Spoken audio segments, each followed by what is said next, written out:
Hey everyone, thank you so much for joining the Behind Company Lines podcast. Today we have Gregory, CEO of Ockam. Ockam empowers developers to build applications that can trust data in motion across complex, variable, and hostile networks.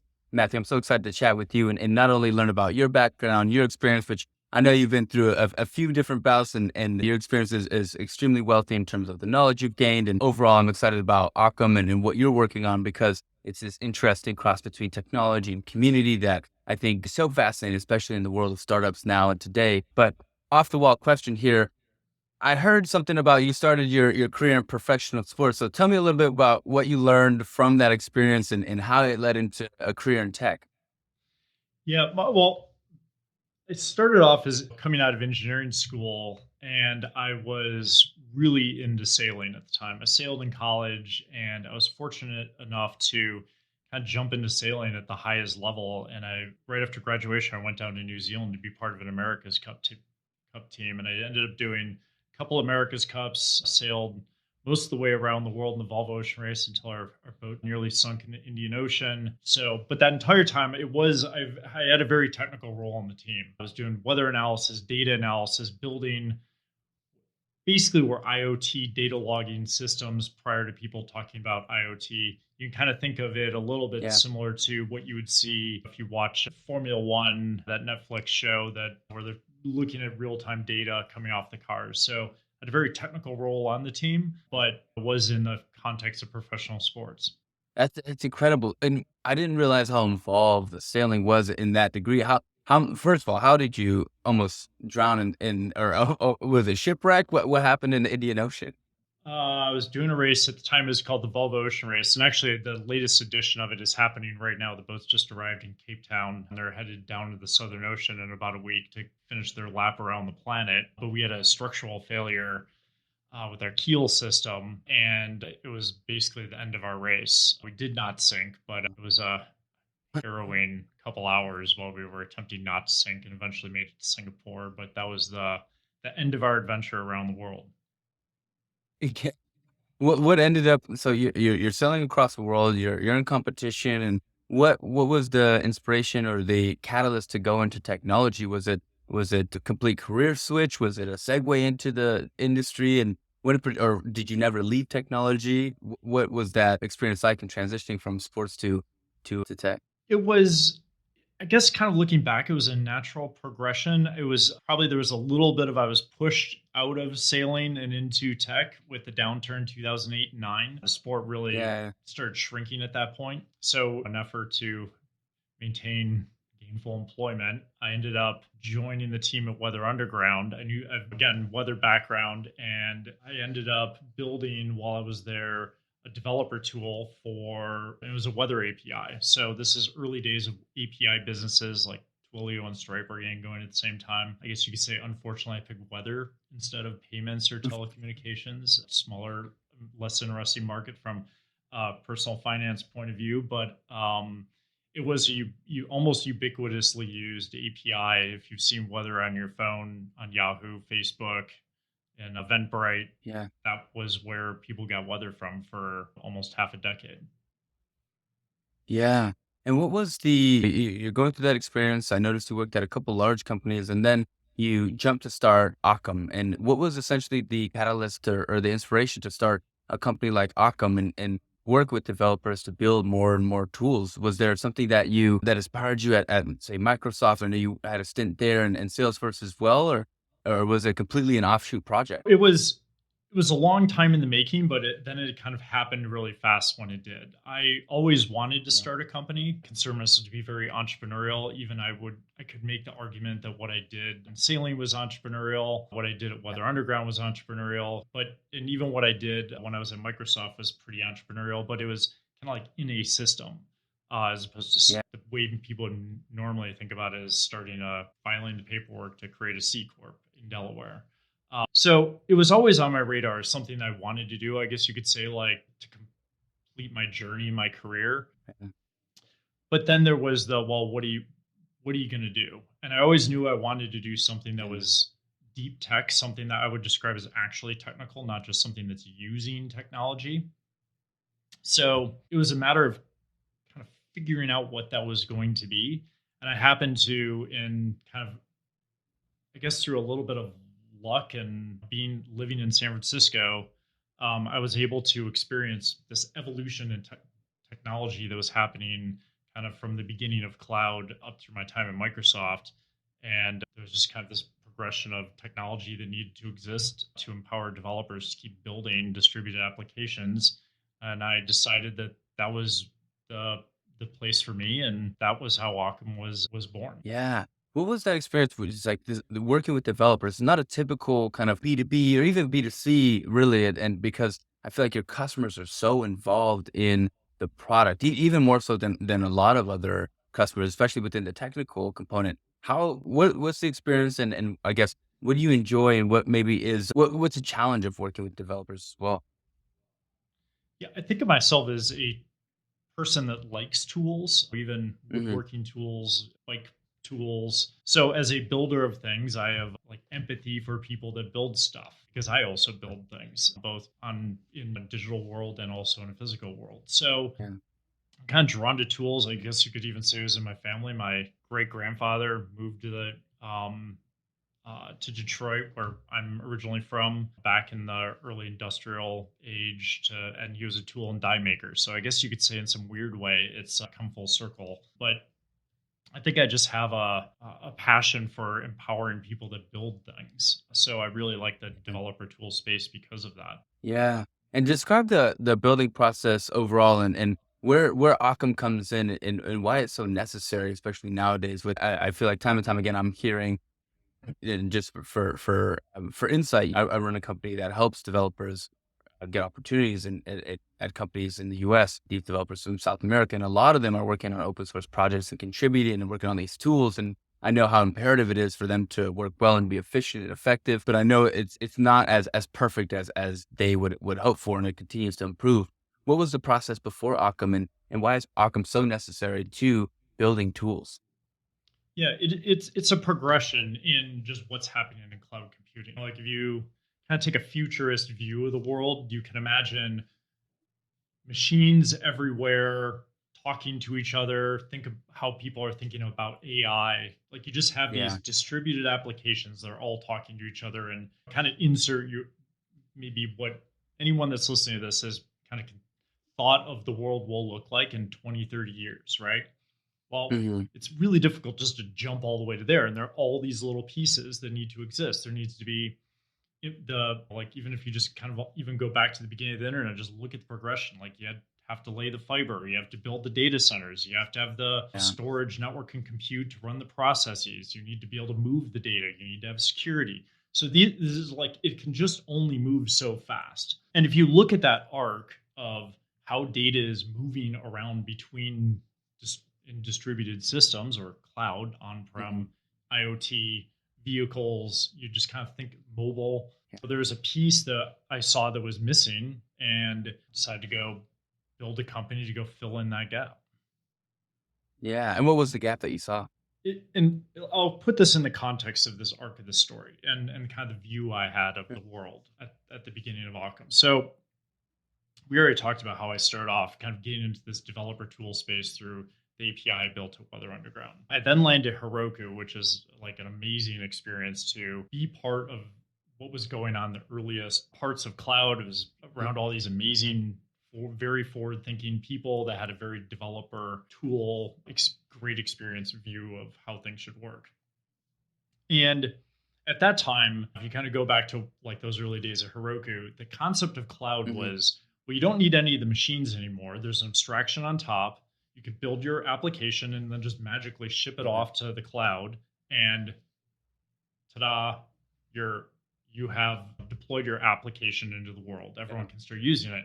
But what's even better is there's this slider bar, because you don't have to worry about racking servers anymore and cloud is gigantic.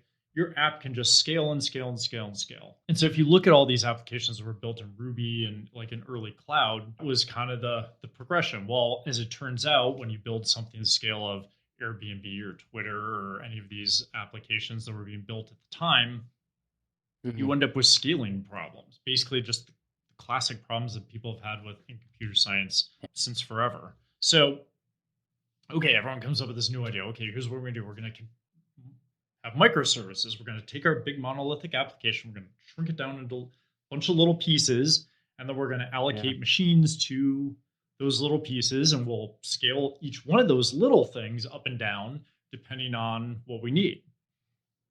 Well, that turns into a thing that needs a developer tool. So we have the cloud and the developer tools to get stuff online like Heroku.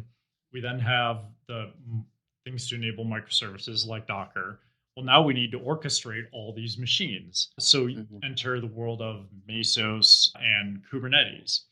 Now, at the time, I was working with these technologies at Microsoft, and we launched Azure Container Service, and I had this really unique view into this world from Microsoft's perspective because of all the legacy applications that Microsoft was running, and also in data centers.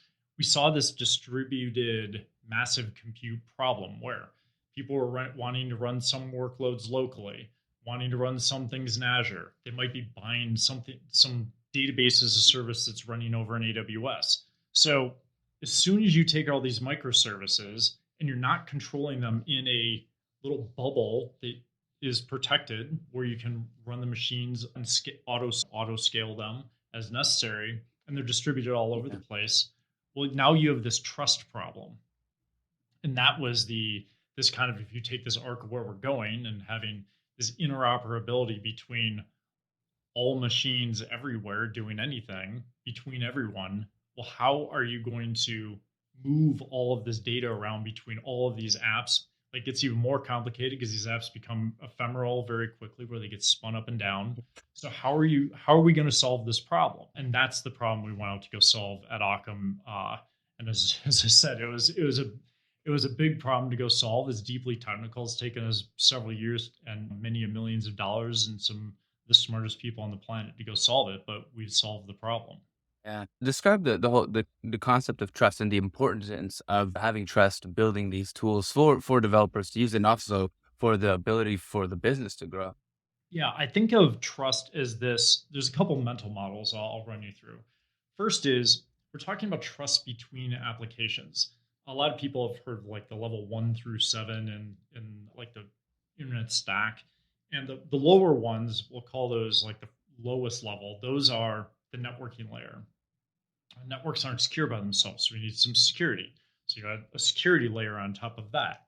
And then you have the application layer, like data and application layer on top of that. If you kind of squint a little bit on that model, right?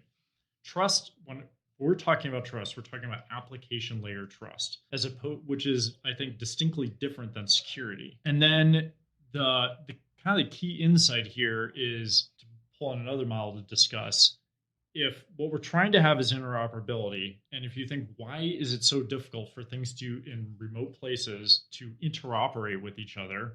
Well, they need to trust each other. They need to trust the data that is moving into the application where some if then Yeah. statement is going to run and then do something in that remote location. You have to trust that the data you're getting is trustworthy.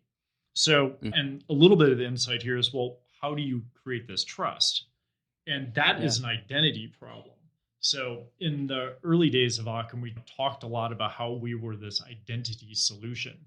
And one of the key insights there is that all of the identities in our protocols are generated in the machine and in the software where that data is running. So if some application gets spun up on some machine, our protocol runs and creates an identifier, cryptographic key that is privately held Yeah.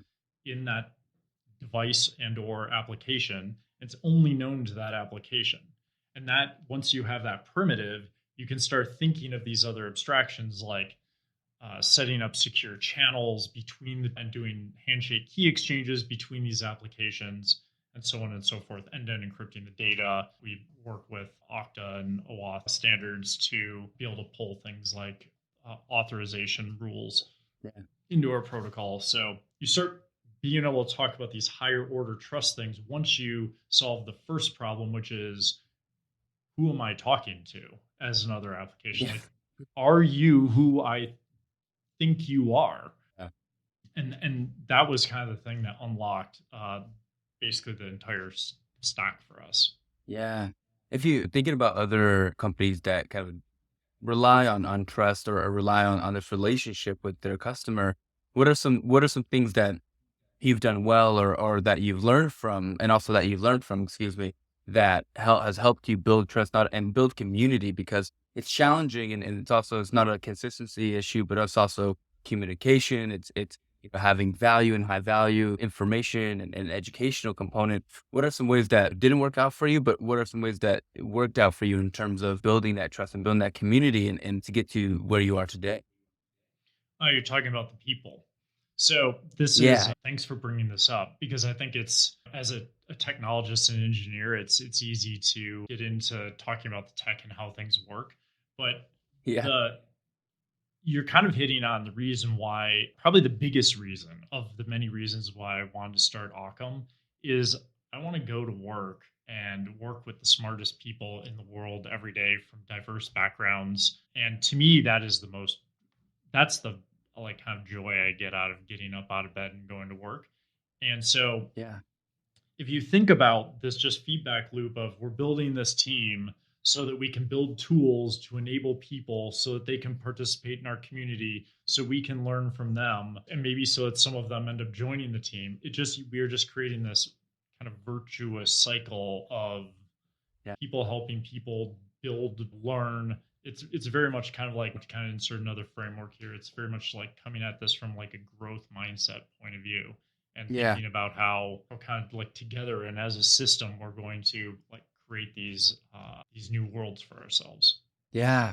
And what are some of the maybe locations or areas that you start to build this trust? Are you communicating with this community, whether it's over Discord or different channels on your website? What are some like if a founder who came to you today, say, I want to start a community, I need to start building a relationship with my customers. Where do I start? And my customers are developers in particular, because I think they're not hard to reach, but there's a specific area where they communicate it and start to commune and start sharing ideas. Where do I go to start doing that as a founder? Yeah, we haven't. It's funny you mentioned that. We have a whole blog on our philosophy for building communicate communities in the open source space on our blog, and maybe we can add that to the show notes so people can go Yeah, check that out later. And just, I think it's not necessarily the only way to do things; it just happens to be the way we've done things, and it's happened to work out. yeah, I mean, being available is probably the first thing, and being responsive. So having a place for people to go. We have been using GitHub discussions for most of our community building. Obviously, the open source ecosystem has tools and channels for engaging with people. And next week, we're launching our Discord community. We have been doing everything through hub discussions, which is fantastic. But we've realized the person to person and kind of some of the notifications and tools of Discord, we've kind of hit a scale where it's probably a better ecosystem, a better tool yeah. for our community now that we're at the stage that we're at. So you can find us on Discord these days. Yeah, yeah.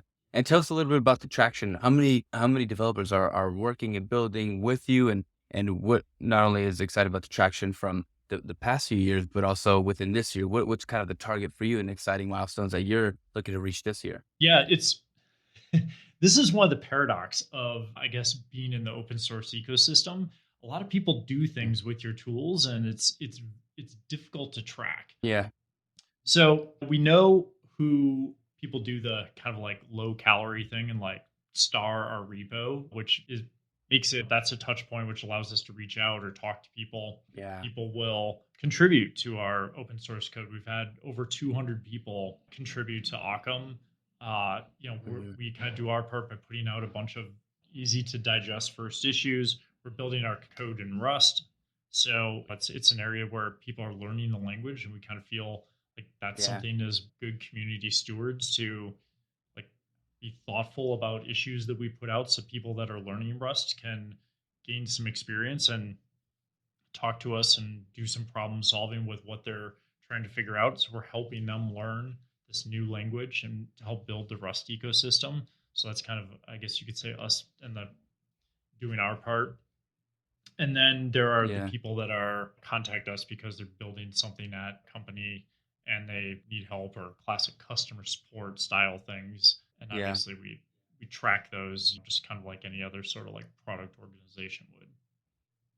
Yeah. I'm not sure if you have this insight, but I'd be curious to know, how come you run it through the pandemic? Now we're facing a recession. There's all these external factors that a lot of companies are facing. Does that change what people are building that you've seen them building with your tools?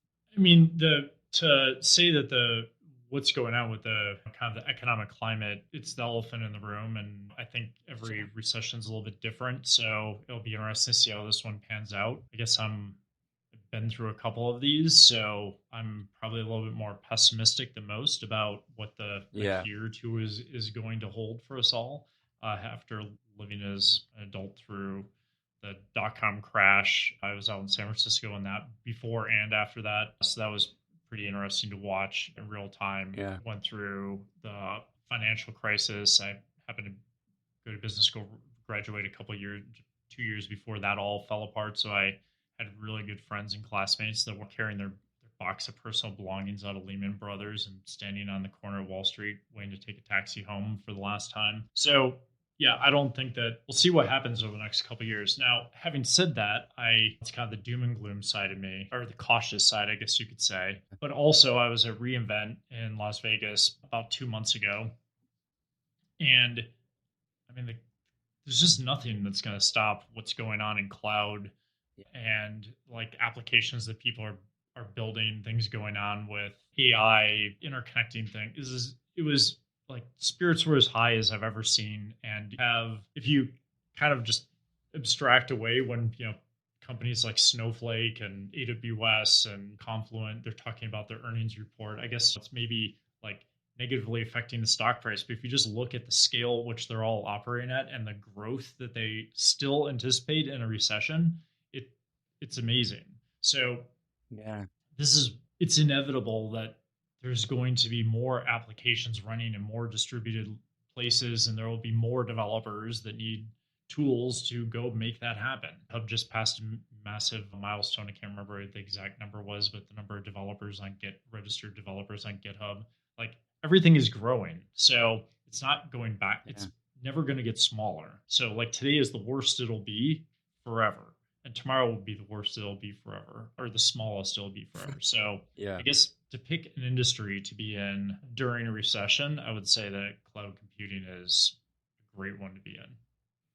Yeah, yeah. It seems like technology, obviously, if you're not on the cloud as a company building in any form of technology, you're behind. And unless you're building servers in house, which is its own challenge. But it's so fascinating how much capability that the cloud has been able to kind of offset in terms of the load of the technology and be able to be so flexible and accessible. If everything kind of goes well, what's the long-term vision for Occam? I mean, our vision and mission is to be connecting all applications everywhere. We are essentially a small, thin layer, what we would have called 15 years ago, a middleware style component that is connecting everything. So that protocol that enables everything to communicate with everything else, wherever it is in the world, with trust, like that's Occam. So it's basically without bound. Yeah, yeah. And so that's so exciting, but also seems scary as a founder to kind of, I guess, roadmap out the long term plan if it with its capability being so, I guess, limitless in a lot of ways. What are some like things that you try to focus on in terms of the building process, and how do you hone in on what's important? Are you taking in feedback from your developer community? Are you seeing things and hypothesizing and testing? As a founder, if I'm in your seat, what are the things I'm doing to make sure I'm building in the right direction, being that there's so much, yeah, there's so much possibility out there. Yeah, that's exactly right. You basically answered the question for me, which was going at it in pieces and very like Yeah, specific pieces. Because of how people build software, they build in stacks. So we have companies right. that are adjacent to us in a developer stack. One of those adjacencies is Kafka and Confluent. To move data, Kafka and Confluent have our amazing tool for moving putting data in motion, right? Yeah. We build trust for data Yeah. in motion. So we have an add-on that we're launching in a week that allows developers that are building with Confluent or Kafka, if they're rolling their own, that they can move data through this messaging platform that is end-to-end encrypted and mutually authenticated with basically no code changes. Solves a massive, massive problem for that community. Well documented, well understood. Everyone nods when we go over to Confluent and talk about this. Like, Mhm. yeah, that's a major problem. All of our customers ask for that all of the time. So Yeah. that's kind of like an obvious place to go start. Quite frankly, we could swim in that pond for a very, very long time, particularly at the growth rate that Confluent currently has. The other Yeah. use case that we're heavily targeting is anyone that's moving data into a database. We have a great partnership with Influx Data. If you're not familiar with Yeah. them, they're a time series database. What we like about that as a use case is that it's quite frequent that lots of applications that are remote are want to write data to in a time series format because they're collecting data and kind of sending it back to a database. Super fast growing company, awesome people, and they've just been a great design partner with us. So we also have an add-on so that people can move data into InfluxDB very simply and easily. And obviously, it's a good proxy for literally any database, whether it's Snowflake or Mongo or Yeah. some SQL database, whatever it might be, Postgres or Crunchy data. What pick one? It's we're still solving the same problem. People have an application, they need Yeah. to move that data into the database, they need to do it in a trustful sort of way. That's where Occam comes in. Yeah, it's incredible to kind of hear the not only the capabilities of technology, but the partnerships you could build and how it compounds on itself. And it seems like everyone has kind of a mutual interest in the direction that the technology is going versus each individual company and component, which is I feel like it's exciting, but also it's difficult because a lot of times it's almost sometimes easier to simplify it and go in one direction, but there's so many ways you can. I have some founder FAQs that I want to ask you, so some rapid fire questions Yeah, here. go for it. What's yeah, what's the hardest part about your job today? It's change, and I really like the model of giving away Legos. My biggest job is get stuff started and then give it to someone else. And Yeah, obviously that can be a challenge because it's easy to like kind of like feel ownership for certain projects or things, but that's why there's a team at Occam building this group of people. They're highly skilled with that specific expertises. So, a lot of times, like I have to get stuff going and then give it away to someone else that yeah. frankly is better at me than what I started in the first place. So I guess there's kind of a challenge in doing that. Yeah, yeah. How do you, as a founder, kind of help delegate or communicate the value, or not the value, excuse me, but the outcomes that your expectation that you expect that are in line with the company values, especially within a remote kind of working culture, and there's some in office, I'm sure, but within that, how do you continue to foster and grow in a similar direction? How are you're re-engaging and keeping everybody on course, which is a challenge for a lot of founders, as you have other responsibilities, but how do you keep everything kind of on course? Anything that you do structurally within your team or your org that keeps everybody aligned on the same mission? Yeah, it all starts with trust. I mean, it's what our product Yeah. does, it's what our team does, it's what we do with the community. It's literally like when people are like, "Oh, what are the values of the company?" It's just one thing. It's the single Trust. word trust. It's the Yeah. kind of root of everything. And a lot of that is trusting people to do their job well, to trust them to Yeah. do the things that I might not know how to, well, in most cases certainly don't know how to do, and trust them to go do it. That's why we have the team. Now, there's Yeah. another component to this, which I guess is tooling. And I guess you could say we're probably not overly creative in this area. We do OKRs, we cascade them through the organization so everyone knows why their piece is important because it rolls up to an objective that rolls up to an objective that like for example lands this Confluent Cloud partnership that we're launching next week. Yeah. Everyone knows Yeah. that that's the reason why we're doing all the little pieces in our areas of specialty.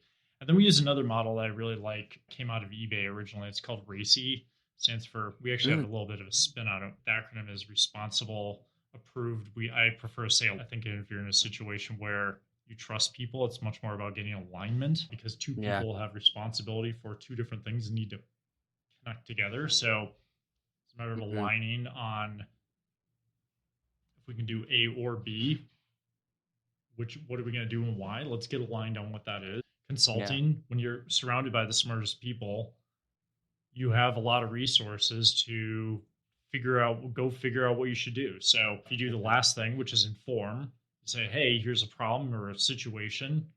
Who has expertise in this area? Let's get in a room and talk about it. And then you trust the person that has responsibility to make the decision to go make the decision.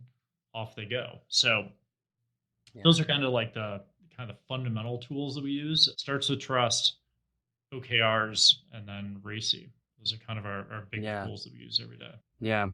One of the challenges I see for a lot of founders is bringing on the right people, because the initial team is so critical to the long-term success of any company, especially if hiring and rehiring people is just difficult challenge to continue to do. So bringing on the right people initially is so important. Where do you go to hire talented people?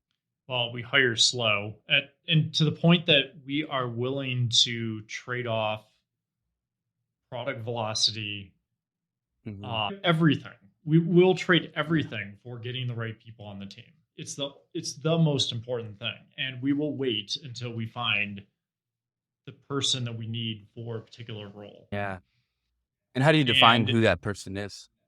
Just I mean, getting to know them, we probably, particularly with all the frantic hiring that was going on over the past 2 years, we probably had a little bit more of a process than sure. other companies. But also, we've counterbalanced that with being very open. We're a team of 15 people right now. We're on 4 different continents. We've we literally look like at a global scale for the best people in the world, and we make sure we get to know people as they join the team. We do something we call a starter project with everyone, which also so that they can get to know us. Um, Hmm. and it happens to be this kind of self fulfilling thing. The more smart people you get on the team, the more, like, I guess, kind of like as part of the interview process, the more opinions you have to figure out if the person that you're going to invite to join the team is has the skill, the desire to be on a fast moving startup, ability to work asynchronously, has good communication skills, and embraces Yeah. our value of trust. So it's a process. I think we have a team of 15 people. I haven't checked the number recently, but it's definitely over 5,000 people have applied to join the team. We're just a little team of 15. So we're highly selective at the expense of literally everything. Huh. Yeah. If you were to wave a magic wand right now, what's one thing that your business that you would like your business to have or need in this moment that you would use for that one wish? It's probably because we're about ready to launch this big add-on with Confluent Cloud. Right now, we're looking for the reference customer to go out and Hmm. tell the world about what we built with them. Yeah. The That's gonna be an exciting day when everyone gets to see how we can tell the story about someone building something in production where someone is using Ockam plus Confluent. That would be my magic wand to, like, have happened today. I'm so excited about it. Yeah. I don't even want to wait the next couple weeks to let it unfold in real time. I love that. I love that. Yeah. Whether it was early in your career or now, what books or people have influenced you the most?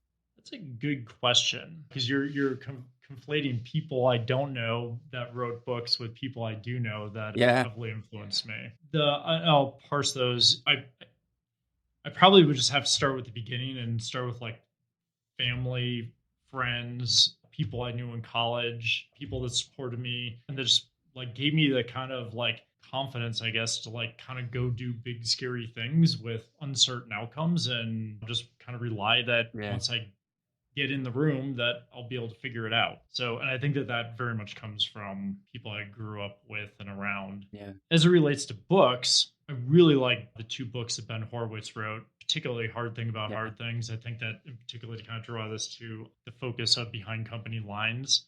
I think that there's 2 ways of reading that book, and I would be shocked if there's people that kind of fall in the middle. I think, like, people probably either read the book and go, oh gosh, that sounds horrible. Why would anyone go start a company? Like, when you read the horror stories in that book, or you read it and you get really excited and go, yeah, that sounds really hard, and that's what I want to do. And I happened to read that book, like, I was probably reading it when I was quitting Microsoft and starting Ockam, and that was the feeling I got from reading that book. It was, wow, this is really exciting. His second book, Uh, What You Do Is Who You Are, it mm, I really like that because it creates this concept of your values are what you believe and your virtues are mm, what you do. I like the way he separated those into two different things. And I think that that was a little bit of a kind of breakthrough in my mental model for how values should be described. It's one is aspirational, it's something you can believe in. And then there's how you back it up. What do you do to yeah. build trust in our particular case in your product, with your community, with people on your team, with yourself? I feel like that was a real big step function for me and kind of how I thought and saw the world. So I'll kind of leave. I could probably go on and on for a while if we want to on this topic, but I'll leave it there with those little insights. I love that. And I know we're coming close to the end of the show, but I always like to ask this. Is there anything I didn't ask you that I should have or that you would want to share outside of obviously we'll give a chance to give us your plugs and your and your websites and where we can find you. But yeah, anything I didn't ask you that I should have that you would have liked to answer. Yeah, I'll just leave it at that we're kind of building an open in the open. Our product is open source. Our website has like kind of the playbook for how we do things, our handbook and how we pay people, how we determine compensation. All these things are Yeah. like kind of freely available. So if anyone wants to reach out and chat with us, like don't hesitate. Go do that. Like we Yeah. want to get to know you. That, as I Yeah. said, Yeah. And that's what why I'm here. I want to go hang out with the smartest people in the world, and that means whoever's listening to this, come by and say I hi. love that. Yeah, yeah. And where can we find you? Tell us your LinkedIn's. So obviously, but your website is occam.io. But where are your communities? Where can we get engaged as an audience member and a potential builder who wants to start playing around with the technology?